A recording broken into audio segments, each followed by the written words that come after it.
Friends, welcome to Jerin classes. आज हम लोग सीआरपीसी का सेक्शन नंबर 212 देखना शुरू करेंगे।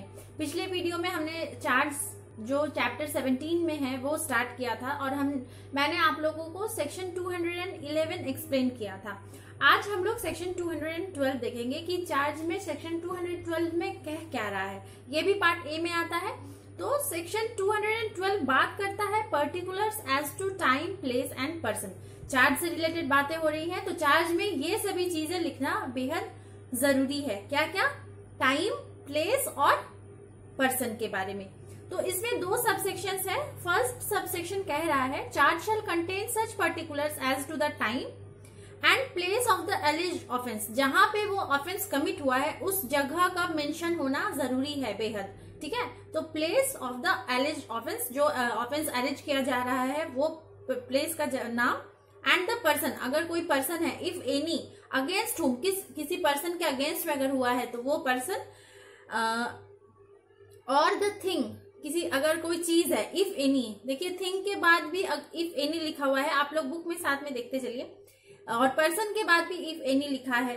तो इन respect of which it was committed, किसी चीज के बारे में, किसी थिंग के अगेंस्ट में या किसी पर्सन के अगेंस्ट में अगर हो रहा है तो it was as are reasonably sufficient to give the accused notice of the matter with which he is charged. ये सभी चीजें पर्टिकुलर्स अगर मेंशन हो जाएगा तो फिर जो अक्यूज है, अक्यूज को सारी चीजें समझने में बेहद आसानी होगी, क्योंकि हो सकता है अक्यूज उस तरह का और भी कई सारे क्राइम किया हो, किस क्राइम के वजह से उस पर्टिकुलर चार्ज उस ऊपर लगाया जा रहा है वो चीज उसको पता होना जरूरी है। इसीलिए वो प्लेस, वो टाइम, अगर कोई पर्सन है तो वो पर्सन, अगर कोई थिंग है तो वो थिंग, वो सभी चीज मेंशन करना पड़ेगा चार्ज में। तो यही फर्स्ट सबसेक्शन 212 का कह रहा है कि ये सभी चीजें शैल कंटेन सच पर्टिकुलर्स, ताकि जो अक्यूज है उसको उस चीज का नोटिस हो जाए।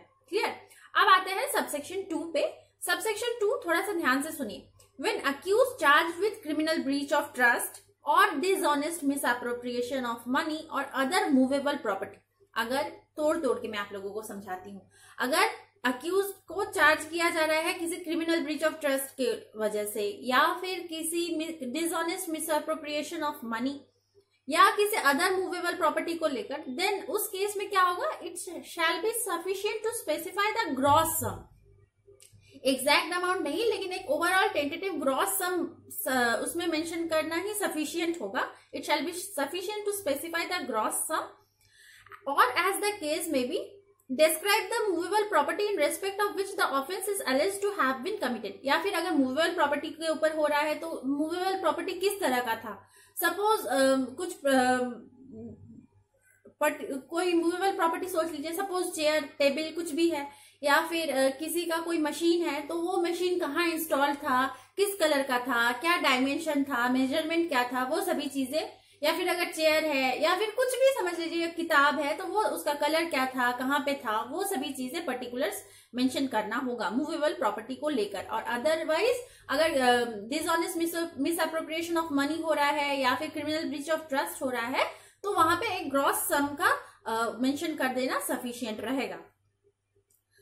And the movable property in respect of which the offence is alleged to have been committed and the dates between which the offence is alleged to have been committed। ठीक है, और किस किस डेट्स के between में। Suppose tentatively इतना याद आ रहा है कि 10 से 15 अगस्त के बीच में ऐसा कुछ हुआ था, तो वो स्पेसिफाई करना होगा कि कौन से टेंटेटिव डेट के बीच में। ठीक है, dates between which the offence is alleged to have been committed without specifying particular items और exact dates। जरूरी नहीं है, मतलब मुझे श्योरिटी नहीं है सपोज कि 13 तारीख को ही हुआ था, अगर डाउट है तो क्या हम लोग कहेंगे कि 10 से 15 के बीच में। डाउट 13 पे है, लेकिन क्योंकि हम लोग श्योर नहीं है तो 13 इस तरह का बोल नहीं सकते हैं, तो एक आइडिया दे देंगे इसके बीच में हो सकता है, हुआ होगा, या इस पर्टिकुलर आइटम्स की चोरी हुई है, एकदम पर्टिकुलर। मेरे घर में, सपोज मेरे घर में चोरी होगी और मैं ये सभी चीजें मेंशन नहीं करूंगी कि एक मेरे घर में फ्लावर वास भी था, एक चेयर भी था, तो इतना डिटेल बता पाना पॉसिबल नहीं है। एक बुक शेल्फ था, उसमें ये सारी किताबें थी, इतना नहीं पॉसिबल है।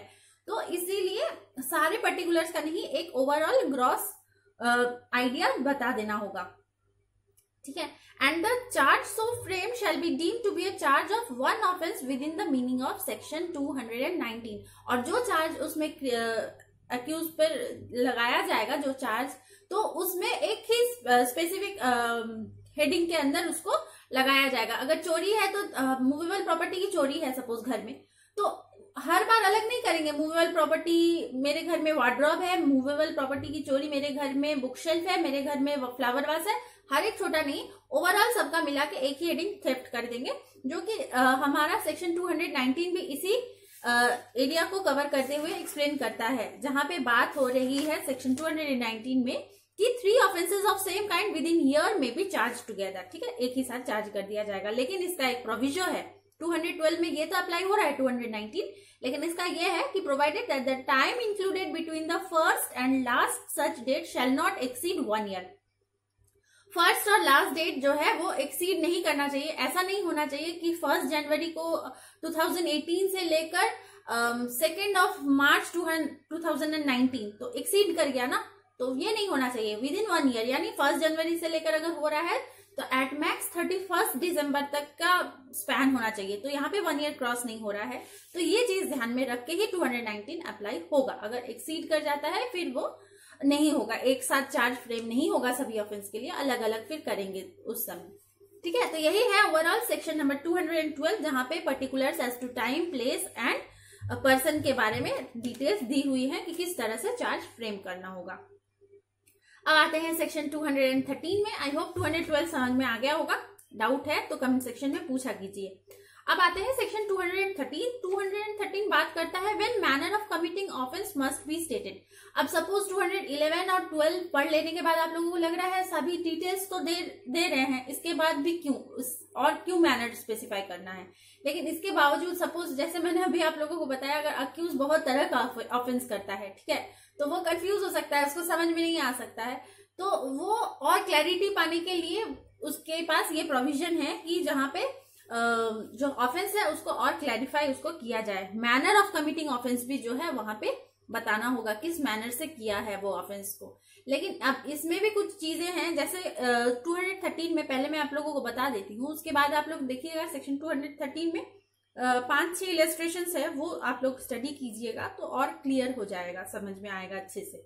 सबसे पहले है क्या 213, वो मैं आपको बताती हूँ कि after giving particulars mentioned in section 211 and 12, ठीक है, जो भी पर्टिकुलर सेक्शन 211 और 12 में दिया हुआ है वो सभी चीजें मेंशन कर देने के बावजूद भी अगर अक्यूज इज नॉट सफिशिएंट, उसको समझ में नहीं आ रहा है, do not give the accused एक sufficient notice of the matter with which he is charge, the charge shall also contain such particulars of the manner in which the alleged offence was committed as will be sufficient for that purpose. उसके बाद ये 211-12 के बाद भी अगर accused को clear picture अगर नहीं आ रहा है तो फिर उसमें क्या होगा, कुछ उसमें मैनर, जिस मैनर से वो ऑफेंस, जो ऑफेंस का चार्ज उस पर फ्रेम किया जा रहा है उसको डिटेल्स देना होगा। मैनर का, किस मैनर से वो क्राइम किया है, वो ऑफेंस वो उसने कमिट किया है, उसका डिटेल्स देना होगा। ठीक है, तो इसका बेसिकली 2 ही ऑब्जेक्ट है। पहला कि to ensure that the accused has sufficient notice, कि इसे इंश्योर हो जाएगा, इसके बाद अक्यूज नहीं कह सकता है कि अभी भी मुझे नोटिस ही नहीं है। इससे वो अपना डिफेंस किसी तरह से वो ये नहीं कह पाएगा कि मेरा जो है मैं डिफेंस में नहीं ले सका प्रॉपरली क्योंकि मुझे प्रायर अच्छे से नोटिस नहीं मिला था। तो इसीलिए to ensure that the accused has sufficient notice of the matter with which he is charge, as otherwise he will be seriously prejudiced in his defence. अभी जैसे मैंने बताया वो सीरियसली प्रिजुडाइज हो जाएगा अपने डिफेंस को लेकर। तो ये पहला ऑब्जेक्ट है। और दूसरा ऑब्जेक्ट क्या है कि to enable the court to keep in view the real points in issue and to confine the evidence to such points. Court को भी एक क्लियर पिक्चर हो जाएगा कि किस किस चीज के ऊपर बेसिकली फोकस करना है, कौन कौन से एविडेंस को कन्फाइन करके रखना है, ताकि उसी चीज में, उसी विषय में बात हो सके, अननेसेसरी कोर्ट का टाइम वगैरह भी हैम्पर ना हो। तो यही बेसिक ऑब्जेक्ट है सेक्शन 213 का। अब इसके कुछ इलस्ट्रेशन जैसे मैंने आप लोगों को बताया है कि 2-3 इलस्ट्रेशन 6 इलस्ट्रेशन है, तो वो देखना होगा, जिसमें से मैं 1-2 आप लोगों को बताती हूँ। Suppose A is accused of the theft of a certain article at a certain time and place. ठीक है, थेफ्ट का चार्ज उस पर लगा है, अक्यूज्ड है, तो the charge need not set out the manner in which the theft was affected. उस समय की थेफ्ट किस तरह से हुआ वो दरवाजा तोड़ के घुसा है या खिड़की से, या वो किसी तरह का कोई वेपन यूज करके वो चीजों को बाहर निकाला है, इतना वो चार्ज में वो चीज मेंशन नहीं करने की जरूरत है। ठीक है, ये फर्स्ट इलस्ट्रेशन कह रहा है। अगर टाइम और प्लेस बता दे कि कौन से टाइम पर हुआ है और कौन से जगह पे हुआ है तो वो सफिशियंट होगा। उसके बाद उसको मैनर नहीं प्रिस्क्राइब और ज्यादा डिटेल करना होगा। ठीक है, सेकेंड इलस्ट्रेशन है A is accuse of cheating B at a given time and place. ठीक है, एक सर्टेन टाइम पर, एक प्लेस पर ए इज अक्यूज, ए पर ये एक्यूजेशन है कि उसने बी को चीटिंग किया है।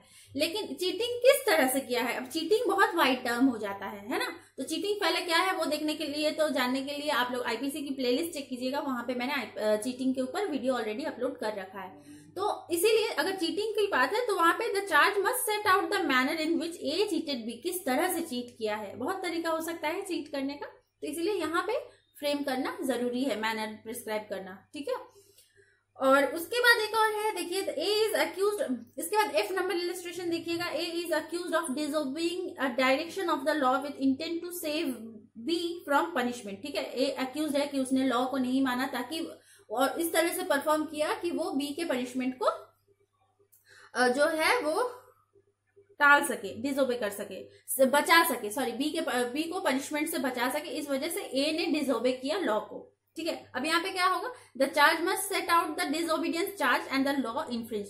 तो उसमें वो चार्ज में, अब जब चार्ज लिख रहे हैं तो उसमें वो चीज बताना होगा कि कौन सा लॉ का डिसओबीडियंस हुआ है, ए ने कौन सा लॉ को डिसओबे किया है जिस वजह से वो बी को बचा पाया, या बी का पनिशमेंट वो कम करने के इंटेंशन से कर रहा था वो काम, लॉ को डिसओबे।